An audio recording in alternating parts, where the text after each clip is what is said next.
What's up, y'all? Welcome to season 2 of the Tea Time with Tarah show. I am your host, Tarah M. Williams. Tea Time with Tarah is where you have a voice and it needs to be heard. We are based on business and Bible basics. With Tea Time with Tarah, we ask our guests, what do they need along the way to stalking their destiny? I am also author of the ABCs to Stalk Your Destiny. You can click the link below to order your copy of this book, but also let us know what you need along the way to stalking your journey. And today, our guest decided that she needed trust along the way to stalking her destiny. And so I'm going to read that for you.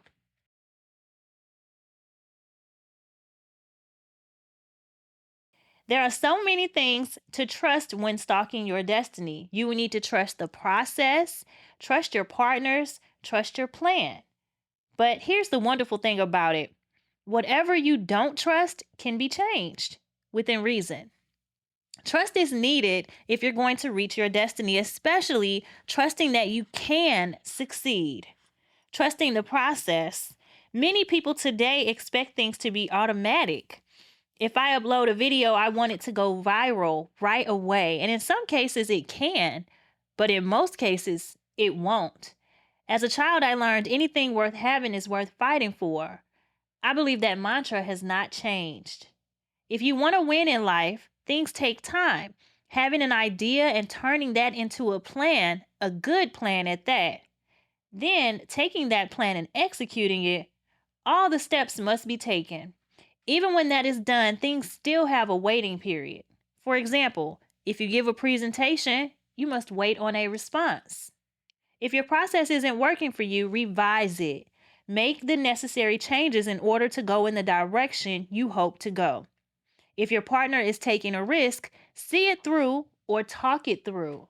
Show them that you trust them just like you want them to trust you. The worst that could happen is it doesn't work. Well, if you are all in it together, then make changes again and move forward. Don't get caught up in not trusting things and people. It's not healthy for your life or your business. Now, if there are people you know for a fact that you cannot trust, then fine. Don't depend on those persons, but continue to believe in yourself and your goals and continue to trust that your work is not in vain and you will see it through to the end. All right. So our guest today is Gwen Logan-Craig.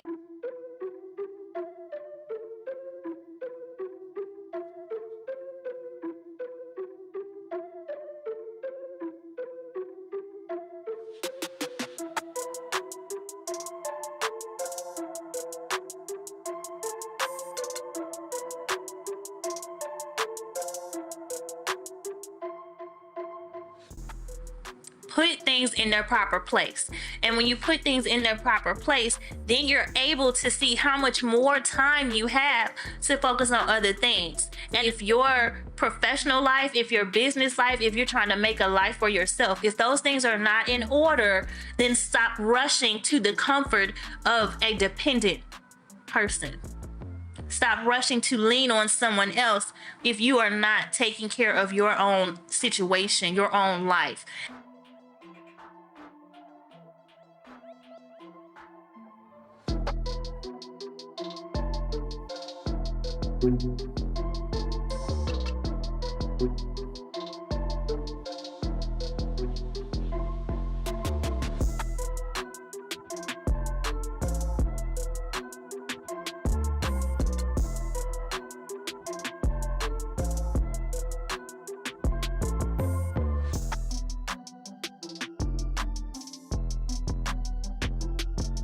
That's a really, really big distraction because we all want and need the social connection in terms of another person, in terms of love and endearment, those types of things, companionship. We need those things, but put them in proper place. And there's a saying, I think I've said it before, do what you have to do so that you can do what you want to do.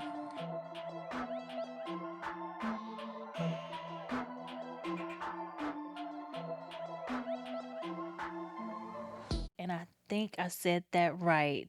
Yes, you did. Okay. Yes, you did. So welcome. Thank How you. are you doing today? I am doing good. I'm doing well. I feel like the interview just is done because that's just like everything that I wanted to talk about. So I am a owner of MVT Virtual and Tutoring Business, which is a tutoring business that helps any students of all ages, adults, to basically identify strategies that can help them to become better learners, better, yeah, lifelong learners. Good that we summed it up. Yeah, All right, right. y'all, that's a wrap. That's a summary, right? But no, we want to hear your voice today, Okay. And so maybe that was just the opening to get you Yes, comfortable. absolutely. So first of all, thank you for being here on the show Thank you for today. having me. I love that you chose trust. Mhm. Because that's one I believe last season we didn't talk too much about trust. So why is trust so important for you in stalking your destiny? Trust is important because there's a lot of things that go into stalking your destiny. There's a lot of components that trust applies to. So one could be trusting the people around you. Trusting that was one of my biggest hangups was trusting those that I trust. Yeah. If that makes sense, being able to trust those when I need them, being able to say the people that I trust, being able to trust myself to say, I need you. Yeah. And they would, help me in whatever capacity. Trusting the process, it doesn't go the way that the plan always is written out. And so just trusting that I was watching a YouTube video today and the pastor said, sometimes we allow what we see in front of us to dictate what we can't see. Oh, okay, yeah. And so just being able to trust that part of the process, that although I don't see it the way that I envision it, it's still working for my good. Yeah. So yeah. kind of like for example, like planting seeds with what you're doing. And so if you're me, I guess I would say, for me trying to get into the schools, there are schools that I have sent information to, and I'm looking at these schools alone, right? And I'm looking for their responses, I'm looking for their interactions and engagement. And maybe that's not going the way I hoped, And so with that not going the way I hoped, I forget that there are other schools that I haven't even looked at yet. I forget that this is not the everything, and then with God, knowing He'll nudge you and say, that's not the school I have for you. Exactly. Or, or pivot. Yes. Sometimes it's just a absolutely. pivot away, and trusting that what God gave you works, and what God gave you is good, and not to give up on it too. Yes, absolutely. Absolutely. And those are a lot of different aspects, all aspects of trust. That's the thing, trusting myself to just keep going.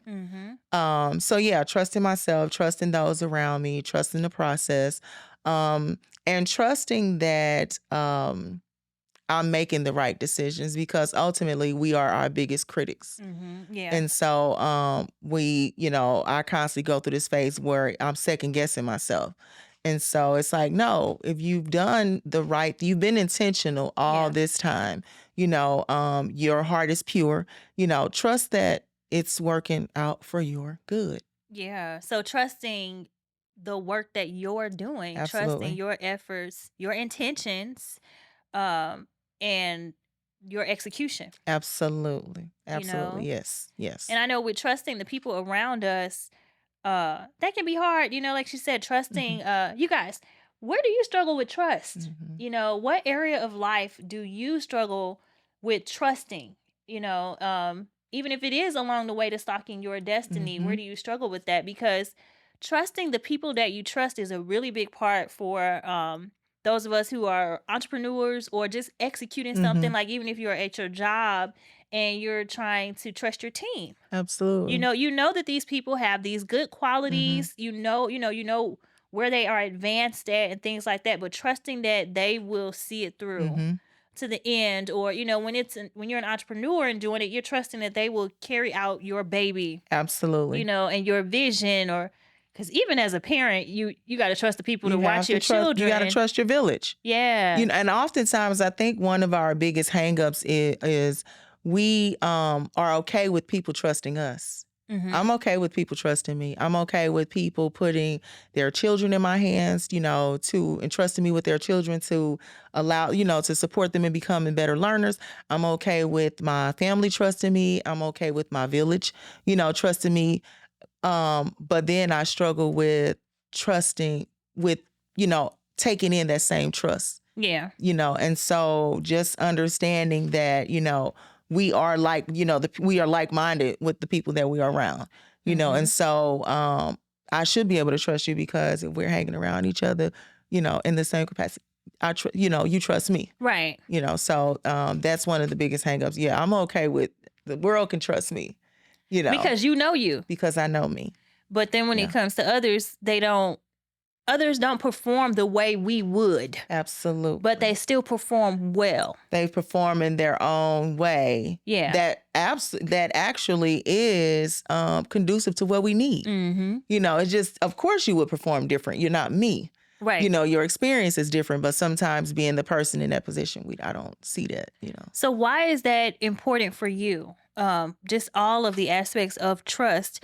How did you get to that in Stalking Your Destiny? Because even not just in MVT, but just in your own life, because we're business and Bible basics here too. And so that even goes into like if God gives you something to do or speaks a word in your life, trusting God. Trusting God. Yes. So tell us about your walk with trust.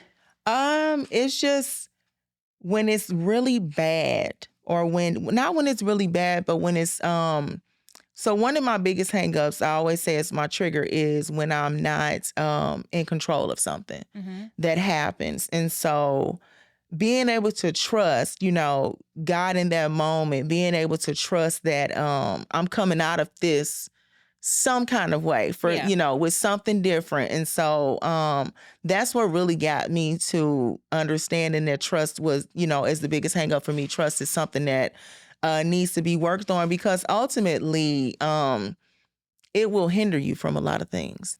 That's one of my biggest hangups. Like when you're stalking your destiny, one thing I've learned is that you have to be able to identify those blocks, you know, you have to be able to identify, those obstacles, those hurdles. And so in doing so, that was my biggest one, was trust, you know. And it's like, you know, here I am falling apart, you know, but I have all these people around me that are just simply like just waiting for me to reach out. That's like the joke that the kid did on The Pursuit of Happiness. He said there was a man drowning in the water, you know, and a small boat came by and they said, "Do you need some help?" And he said, "I'm okay, God will save me."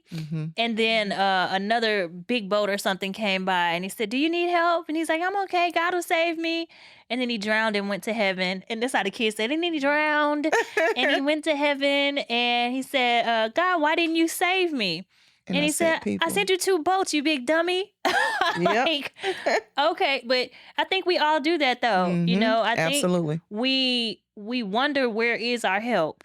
And why can't I trust you the way I need to trust you? Why can't you help me the way? And I'm definitely me. If you ain't gonna help me the way I need, because help is not, listen, y'all, let me be clear, okay?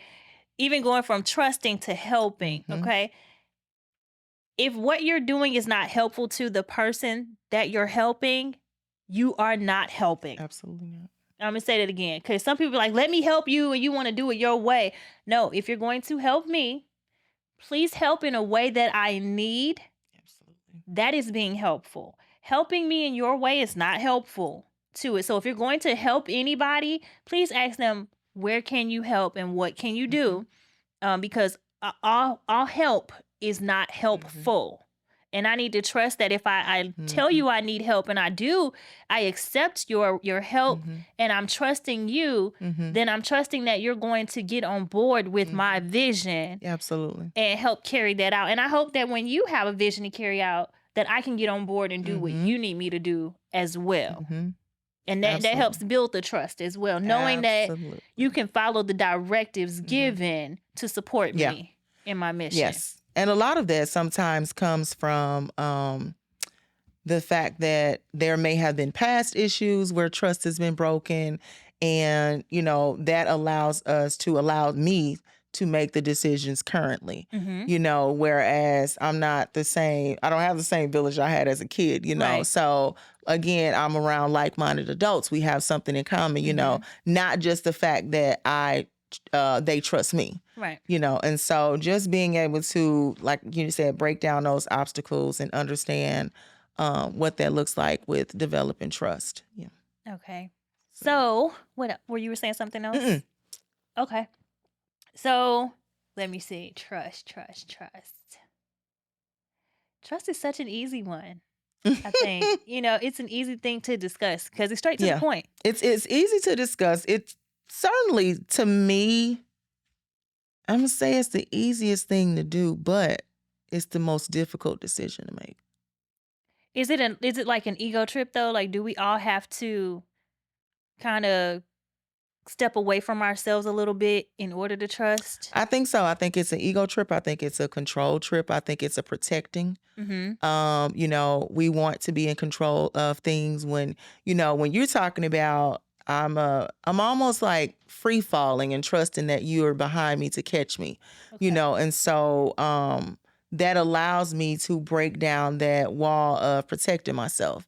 And I Right. have to trust that you're going to protect me in a sense of, carrying out my vision, Right. in the sense of everything, and so it's a lot, that's a lot for you to have to do, Right. so yeah. Okay. So let's take this a little further Okay. then. Let's go. What's another word that you need along your journey to stalking your destiny? I would probably say obedience. Obedience. Mm-hmm. Okay, because the Bible says trust and obey. Oh, okay. Come on, bring it together now. How can you do one without the other? Listen, because I think, and I know a lot of people probably can agree to this. The obedience also looks like procrastination. Does it? Yeah, to me. Okay.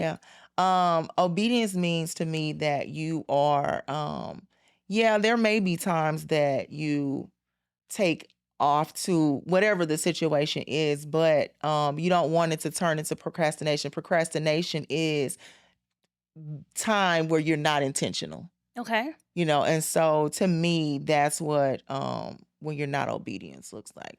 What if you're obedient to God saying wait? Yeah, listen, and I think that's okay, but I don't think it means to wait and just sit and scroll on social media. Oh, absolutely not. So to No. me, the wait may mean this next chapter, Yeah. wait for that. But in the meantime, there has to be something you're working on. Preparation. Yes, absolutely. Even if sometimes the wait means because there's something that you have to unpack and fix. Yeah. And so understanding that work needs to be done now instead of procrastinating. So Mhm. All right, yeah. So with being obedient and in your season of trusting God, like what do you do in the waiting? You guys, you can tell us that down below in the comments. What do you do in the waiting? What are you working on? What are you preparing for? Because God is a God of order. And so if he's telling us to wait, to rest, to hold on, or if there's delay, then we have to trust that what he told us is going to come to pass. We just may not know when, but we also have to trust that the work in that season, and Gwen was talking about the self-work that we have to do as well, but that none of that is in vain. Okay. And so what do you do in the waiting, and how do you find your footing with patience? Because we also know that, and I said this earlier today as well, that let patience finish its work. And I don't think people realize what that entails, because when you're in the waiting and you're like, I'm not good at being patient. I'm patient, but I hate waiting. And so, and even Romans 8:25 refers to wait patiently. And I'm like, what? gotta wait patiently. I'm patient, but I hate waiting. But still, that says to wait patiently. And then even after that, it goes into to 8:28, which we all know, where it says that we are more than conquerors. We're like, okay, I can do this. I can wait and I can be patient. But bouncing back to James saying that let patience finish its work. So letting patience finish its work, if patience has to work, why do we think we don't have to work? You know, why do we think that there's nothing for us to do in the waiting season? Even in Psalm 23, when you we're resting by the green pastures, you know, we're resting because we have to get up and then walk through a dark valley. And I also don't know if people recognize that the waiting is the preparation as well, because something else is coming after that. And you know, the order of that scripture of Psalm 23, you know, you go to the green pasture and then later you're going to the walking through the valley of death. Like, how did I go from resting by the water to walking through the valley of death? How did that even happen? And that's just life. Life happens in that way sometimes. And so taking in what you need at the water may give you the endurance that you need to go through what's coming next. Absolutely. You know? Absolutely. So that was the preaching moment, y'all, because I just went all the way off. Well, no. Let me say this now. That's confirmation because it's so funny. I just today started studying Romans 8. Okay. And I studied 1 through 4 where we're talking about walking in the spirit. So that's just, come on, confirmation. Okay. Needed that. I'm listening, God. Okay. Right. Because Romans 3 is what? Life in the spirit. And then you coming up on 5, which is about peace and joy at first, at least. It's about peace and joy. And so that's that obedience, you know, being obedient to remain in his word, being obedient. Because y'all, listen, when you're stalking your destiny, doing that, and this, again, y'all, this, hopefully y'all are believers here watching this, because Tea Time with Tarah is business and Bible basics. So if you're not a believer, welcome. You know, hopefully you pick up a Bible or gleam to, you know, cling on to God. I don't know why I keep saying gleam, but hopefully you find interest in the Lord, and you keep going in that journey for you. But totally lost my train of thought. We'll find it, okay? But in your obedience, in your walk with God, he'll show us things, okay? So I might take this in a different direction. I don't know where I was at, but we're just going to start here. God will show us things. And in our obedience to studying what he gives us, in our obedience to trusting that, okay, you have a plan with this, even if I don't understand what I'm reading or why, I'm going to keep going forward. Because, you know, every book in the Bible is not interesting.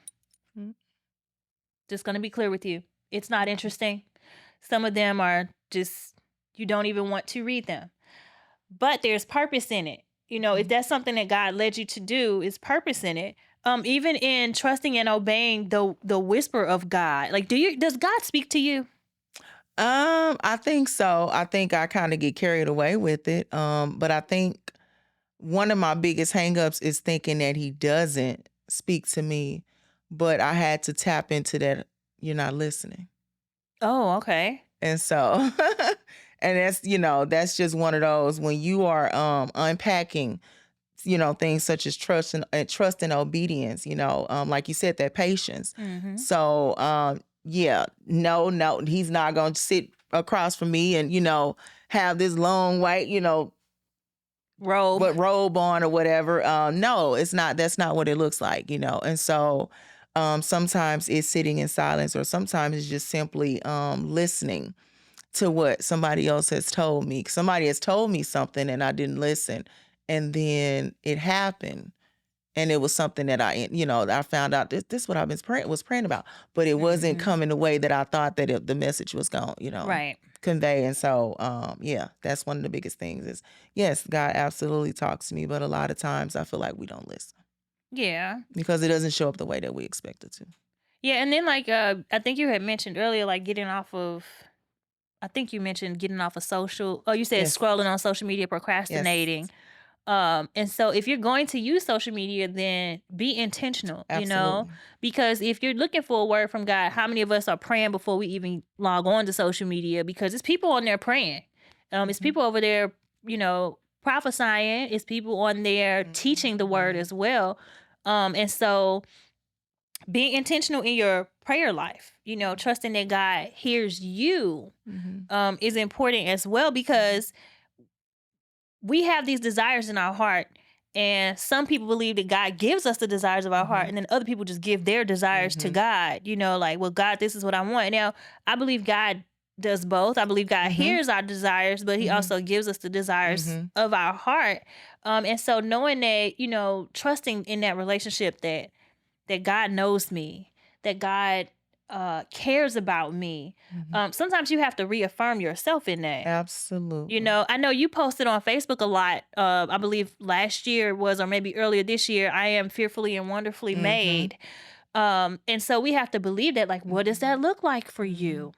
What does that mean to you? Because it's a blank statement, but if this is, the God that we serve, then what does that mean while I am on this journey? And I think that one of the things that I had to learn with that is that's that imperfectly perfect, flaws and all. When you're fearfully and wonderfully made, that means every single flaw, you know what I'm saying, is exactly, it's either to be worked through, or it's for you to figure it out and then work through it. But I think a lot of times we think that, or I end up changing my Instagram name to authentically, or at one point it was like unapologetically. And that was just simply that's not to be cocky or anything, but that's just to say anything that I'm wrong about, anything that I'm unsure about, my flaws, my imperfections, I'm taking it all in. You're saying my flaws are valid too. Absolutely. I validate my flaws, every,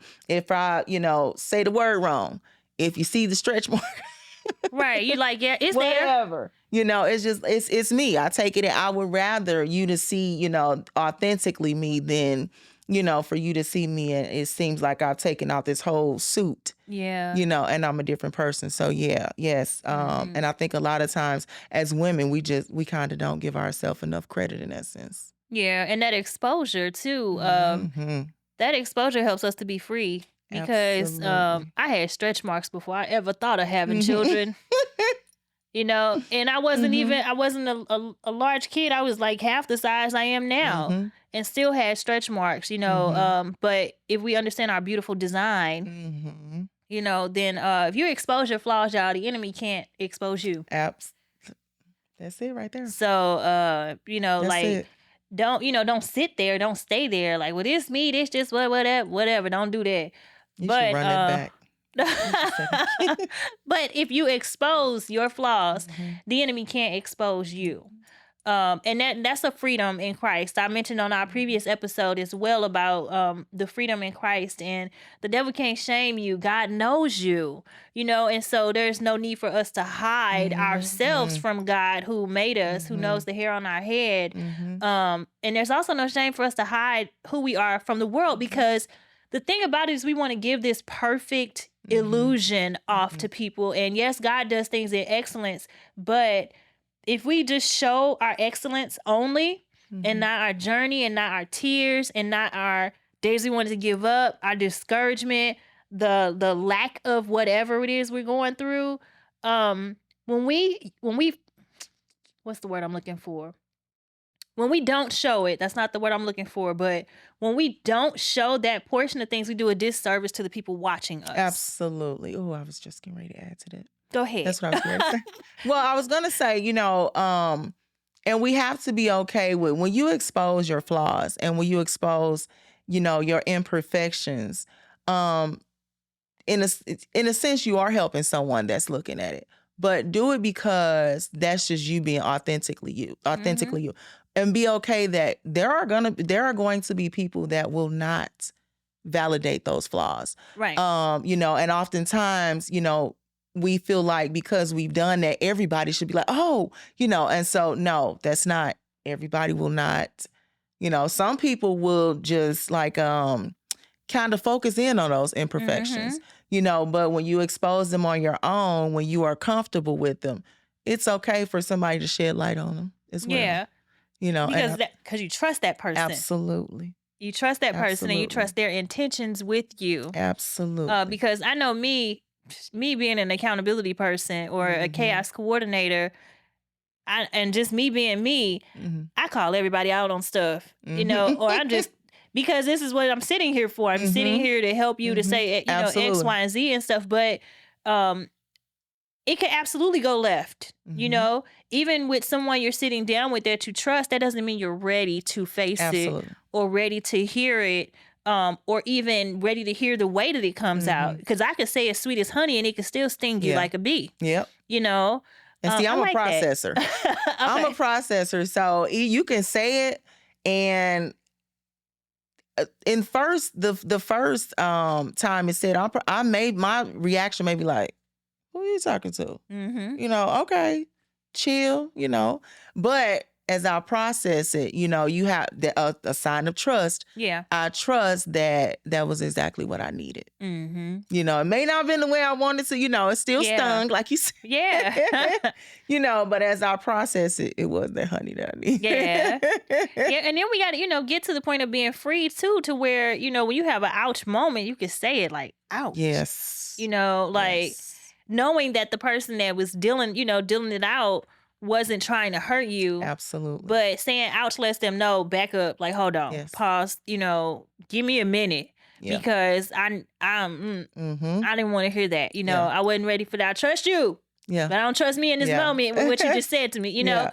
or whatever. And so y'all, when we communicate with each other and trust that, if you're leading with love, and even trust and obedience with God, and you're coming from a right place, or your heart is pure, then allow the process to work, Absolutely. because everybody's not going to be on the same page as you. Everybody's not going to be ready to receive from you. You're not going to be ready to receive all the time either. But give that space as well, because we so often get triggered by somebody or offended by something that we don't take time to process it. And we're done with that person. We're done with that situation. Or we respond in the moment to how to what that initial feeling is. Right. And then we have to go back and repair it and fix it. Yeah. So y'all be mindful for that. Cause I'm one, listen, if you get on my bad side, I'm gonna let you have it right there. Right there, fully right there. I won't disrespect you, but you will feel disrespected. Okay. But still, that doesn't mean that I'm gonna say what I have to say and leave you there with your feelings. The difference is I'm gonna say what I have to say, and I'm gonna stay right there and see how you handle it. Because at the end of the day, I want to treat you with love. And at the end of the day, I want you to know that I was treating you with love. And so if I say what I have to say and it hurts you, y'all, if you say something and it hurts somebody, even if you feel like they had to say it, don't abandon them in that moment. Reinforce the love and care you have for those people. And also, don't let disagreements get between you personally. Try to get to the point where the disagreement is about the situation, not the person. Okay. And if the situation is really your problem, I'm going all over the place now. But if the situation is your problem, then take a step back and say, okay, I was talking about this, but that's really me. I see that they triggered me now. So let me check me. It's okay to do that, y'all, in communication with people, whether you're right or wrong. It's okay to take a step back and say, let me fix me. It's okay to be in a moment and pop off at somebody if you feel like you have to, but then say, I'm going to stay right here because I still want you and your voice to be understood. I still want to understand you, and I still want to see if I can help you with this. Okay, y'all? And I know a lot of people are like, nah, I'm cutting you off. I'm done, or whatever. And that's fine too. But remember that what you do comes back to you as well. So yeah. Well, I feel like that's almost like going to the start line, each and every time. If we go through life cutting people off at that instant, I don't want to be 60 years old and I'm starting over with friendship groups. Like, I want to at least say, I've known this person since I was 20, yeah, whatever, but so yeah. But no, now listen, you guys, it's got to be a whole another segment about those triggers. Because listen, you was bringing it home about those triggers. I don't think we understand how much that ties into every aspect of stalking your destiny. Yes. All of it. So, and I had to learn that. But it's important. Y'all, Gwen was one of my clients Yes. too. So she had ouch moments Oh yeah. with me. No, She wouldn't let's tell rephrase me. that. Gwen had a lot of ouch moments. Okay. Gwen probably had an ouch moment every session. Yes. So let's just be honest. And I processed it. That's exactly what I'm talking about. Is it may have hurt in that moment, but it allowed me to process and understand what I need to change. Yeah. That's the good part of it. That's the good side of it. You know, although it may not feel good in that moment, but because this is someone that I trust, it allowed me to process and figure out, you know, what is it that you need to unpack. Yeah. And, you know, take care of in that moment, or, you know, once I processed it. So, Okay. yes. And we're good, y'all. Okay. Oh, listen. but it's a gut punch. Okay. When you're mirrored, you know, it can be a gut punch for any of us. It's hard to face ourselves. It's hard to trust what we see, and we know it's the truth. We know it's the truth, and it can be hard to trust that, you know, like, okay, I'm just gonna accept that this is the truth because I am triggered, you know, by different things, and I do behave this way, you know. So there's a song that's playing in my head right now. It's by Kiki shared Clark something now, because she's married. I'm sorry, Kiki, but it's Karen Clark's daughter. Okay, it's a song by her. It's called Flaws. Or whatever. And she says, you know, you love my flaws. You think they're beautiful. You don't see them as flaws at all. And so when we're in the space where we are calling each other out, like when Gwen was my client, it was no matter how much I called her out because of her goals, not my intent, not my goals for her, but because of where she wanted to go. We have to be mindful that if we're holding people accountable, we're holding them accountable to what they desire for their lives, you know, and we're staying there with that. You know, nothing was a judgment zone between us, because where was the room to judge? Right. You know, there was no room to judge. And so remember that too. If somebody's trusting you, that you know, if you're gonna judge, then judge according to where they want to be. You know, judge according to what you're helping them do, and, you know, and all what they said and all of that based on their goal and their purpose. Yes. But otherwise it should be a no judgment zone, because that's how we get to the meat of a thing. That's how we get to build our trust with each other. That's how we get to activate that trust, you know, in one another. Like, because if I'm your friend and I'm going to hold you accountable, even as a person, you should be holding your friends accountable. As a parent, you should be holding your children accountable and other parents around you. We all, there's a thing for teachers, I think. Reach one, teach one, or each one, teach one. Reach one, teach one. Okay. So reach one, teach one. And so if I can hold you accountable and I can stand with you and say, all right, now, Gwen, this is what you said. This is what you want to do, you know, or whatever. Then it's just got to be a trust there where I'm not judging you, but I saw that. Right. And the trust with me comes from, it's not what I want to hear, but I know I needed to hear it in that moment. So, yes. Yeah. And that gets to the iron sharpening iron as well. Yes, absolutely. So, you guys, we shared a whole lot. We shared a whole lot. So, you know, please feel free to jump in the conversation wherever you feel like you had a comment. If you want to just share with us, don't forget to let us know what ABC to Stalk Your Destiny you need along the way to stalking your destiny.